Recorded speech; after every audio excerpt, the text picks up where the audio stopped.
it's Shannon here, and welcome to a Cherry on Top's January video hop. This month's theme is all about me, so I decided to share one of my favorite techniques, which is an easy, splashy watercolored background. We're going to start our project with some Bristol paper. Bristol paper is some really smooth paper that works well for low water use watercoloring techniques. It comes in two types, vellum or smooth. I'm using vellum today, but either will work. You can also use watercolor paper if that's what you have instead. I'm also going to use some Tombow dual brush pens. These are a water-based ink, and they are so bright and vibrant, and I love working with them for my watercoloring techniques.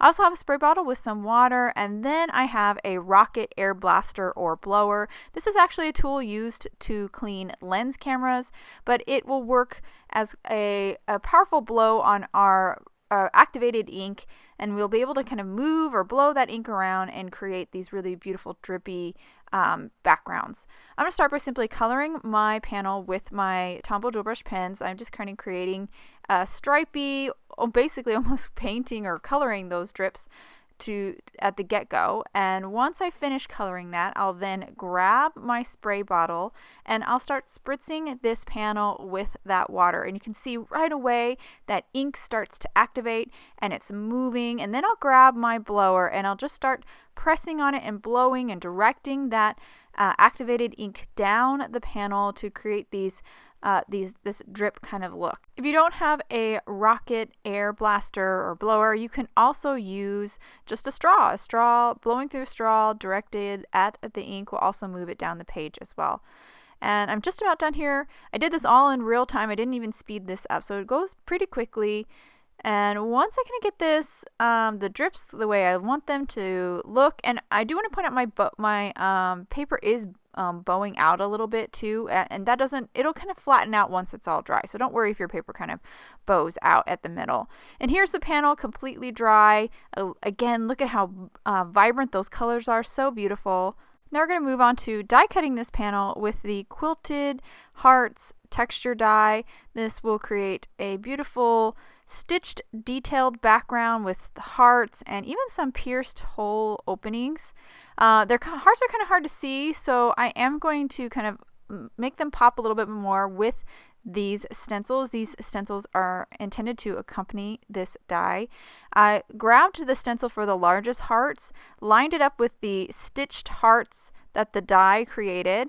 Once I had the two lined up, I'm going to grab this Crushed Crystals jewel texture paste, and then with my palette knife here, just kind of spread it over the stencil and cover all of those openings in the stencil, all those heart openings, and really make sure I get good coverage of this glitter paste. This is going to be, it's basically a clear glitter paste with like a silvery little glitter in it. So it's going to be really pretty. It's going to not be too busy because it isn't a color, but it does interact with the Tombow dual brush pen ink on the panel, and you'll see when it's all dry that the hearts will change color a little bit, and that will just make them pop a little bit more. So after I've spread the paste over, I then remove the stencil. I'll go ahead and clean that stencil and palette knife off camera, and here is the background. Again, you can see those hearts kind of changed a little bit color where the glitter paste was, and I really love that look.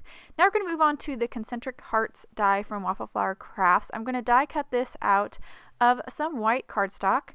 Here is the completed die cut. Now I felt like this heart was just a little bit too big for my card, so I'm going to trim off that outer heart ring. So just use my scissors here and just trim off that kind of excess cardstock. I really love how graphic this heart looks. It just is a really fun and clean graphic look for your card making. I went ahead and repeated that process for two more hearts, and now I'm just going to layer them up so I have some dimension. So I'm just adding liquid adhesive to the back side of one of my concentric hearts, layering it on top or gluing it on top of one of the other ones, and then for my last one, again, I'll repeat that process, adding the liquid glue to the back and then sticking it on top of my two stacked hearts.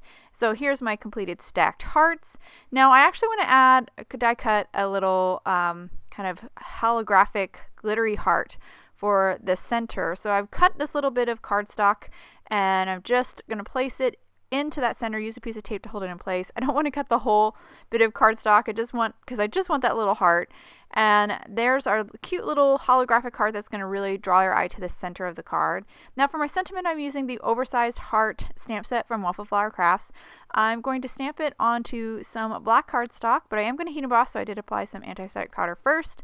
Now I'm going to ink up my sentiment in Versamark ink, which is a embossing and watermark ink. Stamp it a couple times just to make sure I get enough of that ink down onto my cardstock, and then I'm going to dip it into some white embossing powder. Tap off the excess, and then I will heat set here with my heat tool.